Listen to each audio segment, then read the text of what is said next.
Hi guys, that's Smith here. Okay, so I've been wanting to make this video for a while now, and although it's nothing groundbreaking or really all that important, I wanted to share my thoughts on a few things. And to be honest, most of this centres around the remote viewing practice of CRV.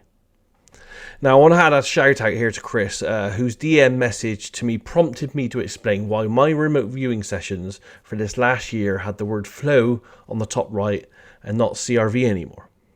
Now, for those new to this, CRV or controlled remote viewing was the first generation remote viewing method created by a collaboration of Hao Puthoff at SRI and primarily Ingo Swann from the years 1976 to around about 1985.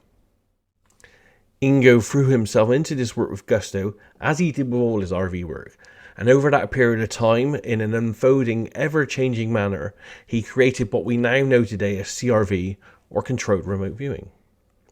Now, this method in the mid-80s was taught in full to one person, Tom McNair, and it was also half taught to several others, including Paul H. Smith and Ed Dames. Now, Ingo was not retained to finish this prototype training method, and it was left to Tom McNair and a few others to then take CRV in-house and to replicate this method as best they could from memories and the few scant notes that they had squirreled away. In the years right up to the point of Ingo's departure from the CRV project, CRV was always in a state of flux. Some of the stages from its eventual 6-stage process were in R&D when others were already finished. And at differing times there were 6 proposed stages, then 7, 8 and even 9, all in R&D and pre-design. And there are documents that attest to this. And at the point of Ingo's exit from the CRV program, there were 6 established stages. Now, it's my experience based on years of research into the Stargate archives of over 110,000 pages of remote viewing information, and also the extensive University of West Georgia Ingo Swann archives, that Ingo Swann later went on to investigate further stages or levels of remote viewing, and that he also went on to further development and amend CRV for his last few later students in life in the 90s and 2000s. An early draft 1983 SRI document by Ingo Swann from his University of West Georgia archives details a hypothetical stages 7, 8 and 9. And later on, one document in a folder marked RV important lists 12 stages. The order of the first 6 in this list, we know Ingo did train his final CRV student Tom. So that lends some credibility to his list, and I detail this document more in the links below. So why all this history, I hear you ask, and where are you going with all this? And that's a great question, and it's this. Now, for several years, and more so in the past 2 years, there have been some conflicts between the different CRV instructors over CRV history and what CRV means for some of them, and also the right way to teach it. If you look here in this methods map I created, you can see the differing flavours of CRV that have been developed over the decades, and the 2 main branches. I will also add a link to this below. So this all stems really between 2 different formats of CRV being commonly taught today. The Paul H. Smith flavour of CRV and the Lynn Buchanan flavour of CRV. Myself, I'm kind of in the middle of both of these flavours. Now, the main argument is from the Paul H. Smith flavour and its students who believe that the version of CRV taken in-house in 1985 to 86 in an unaltered and unchanged form is the way and the only really valid form of CRV, and that any deviances from this form are inferior. The Buchanan flavour and other forms of CRV are ones that interpret some of the core components slightly differently, and in the case of the Buchanan branch, the terminology has also changed. As I said, I'm kind of stuck in the middle. I know from my extensive research and work that in 1985 CRV was not complete. It was still a prototype training method, and it was still very much in R&D. I'm also convinced that if Ingo had been allowed to fully finish the CRV product, it would be way different than what is taught today, and it would have further developments or stages, and he found these out later in his life, and he documented these in numerous correspondences. With this said, for years I have thought of and promoted myself as a CRV student and mentor. Like the Buchanan branch of CRV, I too interpret some of the core CRV stages slightly differently, mainly that ideograms contain valid visual data, and also over the 25 years of practical real-world CRV use, I've also made further changes that work for me as an individual. Now, after all the toxic infighting over the last 2 years, it's become apparent to me that I just could not follow the preached doctrine that some want to establish. They believe that Ingo's CRV should stay as it was, semi-finished as it was in 1985 as a prototype, and that it should not be changed in any format. Now, I struggle with this because my research has shown me that Ingo himself made further changes and developments as he built CRV and also later in life. Then add to this that it's 4 decades later, and we know more now than we ever did back then in the 80s. Now, this dogged and closed-minded philosophy around Ingo's CRV is, in my opinion, detrimental to CRV and RV moving forwards.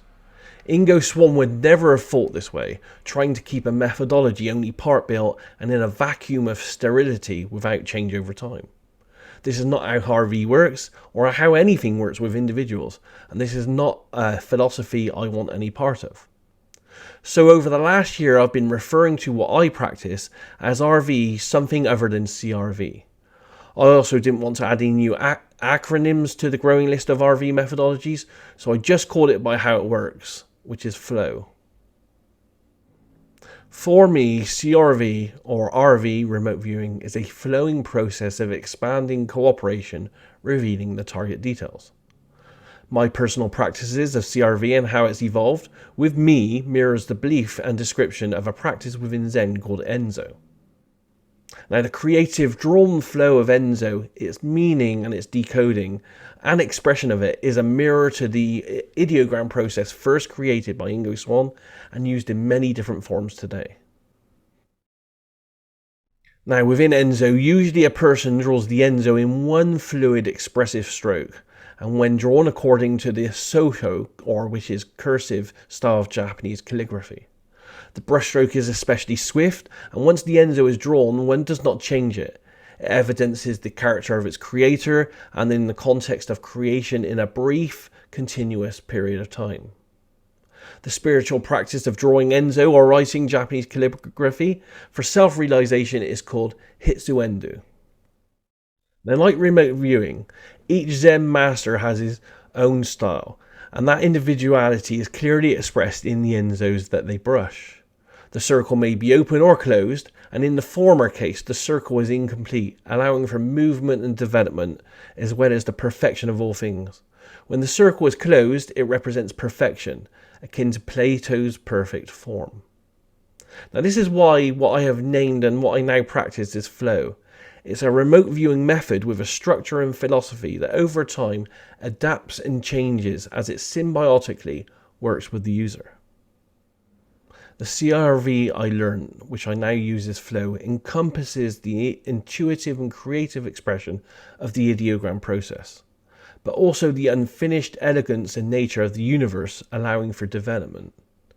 This flowing, expressive and developmental approach is one quite different from what is currently being taught from other CRV practitioners. In essence, flow has a core of CRV, but a heart of Zen and a belief of change, expression and individuality and growth, something most current CRV thinking does not promote. So there you have it really, and this is for Chris and anyone else that asks, and that's why I write this on my RV sessions, and I have them for the last year. The flow for me is a core of CRV, but with a different way of thinking behind it, a different philosophy of its form, function, and its use by us as individuals. It's a remote viewing method born of Ingo Swann CRV, but one that promotes a symbiotic relationship with its practitioners that allows a flowing development of practitioner and method together. Now, I'm sure that some people will find my new approach, this video, and my words here as heretical.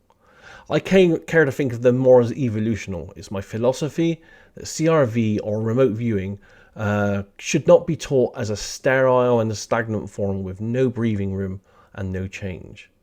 It should be taught as a vibrant tool that works with the individual, working to their own strengths as it develops and grows. Finally, I just want to add that there is no perfect or correct way to learn remote viewing. Any of the methods out there will work, and it's up to you to find what you feel will work best with you as an individual. And I wish you all the best on this journey, your RV journey. Namaste and take care.